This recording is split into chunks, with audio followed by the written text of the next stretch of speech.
और एक इधर आओ। तो जैसे नाक के द्वारा हमको क्या स्मेल का पता चलता है ना?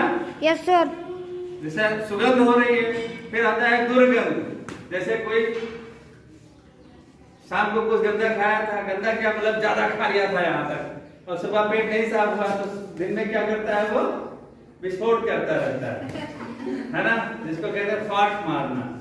तो वो बगल में निकाल दिया कोई। तो ऐसे सुगंध और दुर्गंध का। फिर एक आता है जैसे हाथ लाओ अपना, जैसे हम ऐसे मारते हैं इनको तो क्या होता है?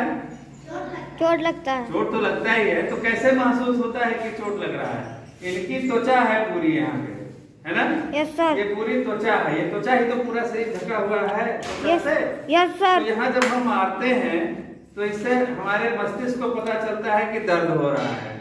या यहाँ पे अगर कोई गर्म चीज छू जाए तो हमें पता चलता है, कोई ठंडी चीज छू जाए तो हमें पता चलता है ना? त्वचा हमारा है। एक होता है आँख। ये आँख होती है ना? Yes sir. आँख से हमें कोई चीज दिखाई देता है। देख करके हम कोई चीज देखते हैं तो उसका चित्र हमारे दिमाग में चला जाता है। और एक होता है जीभ। निकालो जीभ। तो एक होता है जीभ। Yes sir. तो जीभ से हमें स्वाद का पता चलता है कि तीता है कि मीठा है कि कड़वा है कि कषैला है। इससे हमको स्वाद का पता चलता है। चलो बेटा, तो ये हमारे शरीर में 5 अंग होते हैं: कान, नाक, जीभ, आंख और त्वचा। ये 5 अंग होते हैं जिनको क्या कहते हैं? ज्ञानेंद्रियां। ज्ञानेंद्रियां कहते हैं ज्ञानेंद्रियां। अब इसमें पहला आता है कान। कान से हम क्या करते हैं? सुनते हैं। तो कान से जो हम सुनते हैं तो इसको कहते हैं श्रवणेंद्रिय। ठीक है? इसमें 3 भाग होते हैं। पहला होता है बाह्य कर्ण। ये बाहर की ओर जो निकला होता है। Yes sir. इधर आओ। ये जो कान बाहर की ओर निकला हुआ है ये क्या है? बाह्य कर्ण। क्या कहते हैं इसको? बाह्य कर्ण। ये कार्टिलेज का बना होता है। कार्टिलेज ये बहुत मुलायम होता है ना? Yes sir. मुलायम भाग होता है। छू के देखो अपना अपना कान सब लोग। तो ये मुलायम भाग होता है ना? Yes sir. ये किसका बना होता है? कार्टिलेज। किसका बना होता है? कार्टिलेज। किसका? कार्टिलेज। कार्टिलेज का बना होता है। और इसके बाद होता है मध्य कर्ण। इसके अंदर जो होता है, ये अंदर, ये क्या होता है? मध्य कर्ण। मध्य कर्ण। ये बहुत 3 छोटी छोटी हड्डियों से मिलकर के बना होता है।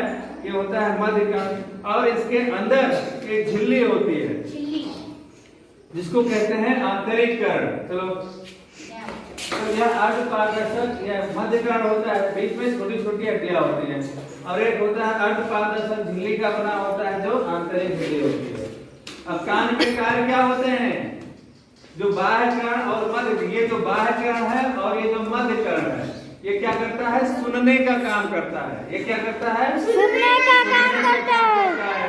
और ये आंतरिक कर्ण यहाँ तक पहुँचाता है। कहाँ तक? क्या है ये? आंतरिक। अंदर झिल्ली होती है ना, वहां तक पहुंचाता है। और ये झिल्ली जो होती है वो सीधा हमारे ब्रेन से जुड़ी होती है। यानी कि आवाज इसके अंदर जाती है बाह्य कर्ण से होते हुए मध्य कर्ण में, और मध्य कर्ण से आंतरिक कर्ण में। और आंतरिक कर्ण किससे जुड़ा होता है? मस्तिष्क से जुड़ा होता है। तो हमें पता चलता है कि कौन सी आवाज अंदर आ रही है। ठीक है? मछली, मेढक, छिपकली, सांप, इन सब में क्या होता है? पक्षी। इसमें बाहर से कोई कान नहीं होता है ना? Yes sir. लेकिन अंदर कान उनके होता है, तो उसी से वो सुनते हैं। यानी कि मछली है, छिपकली है, मेढक है और पक्षी जितने भी होते हैं, बर्ड्स, इसके बाहर से कान नहीं होते हैं, लेकिन आंतरिक कान होते हैं और जिससे वो सुनते हैं और वो सारे कार्य करते हैं। तो ये होता है आंतरिक कर्ण।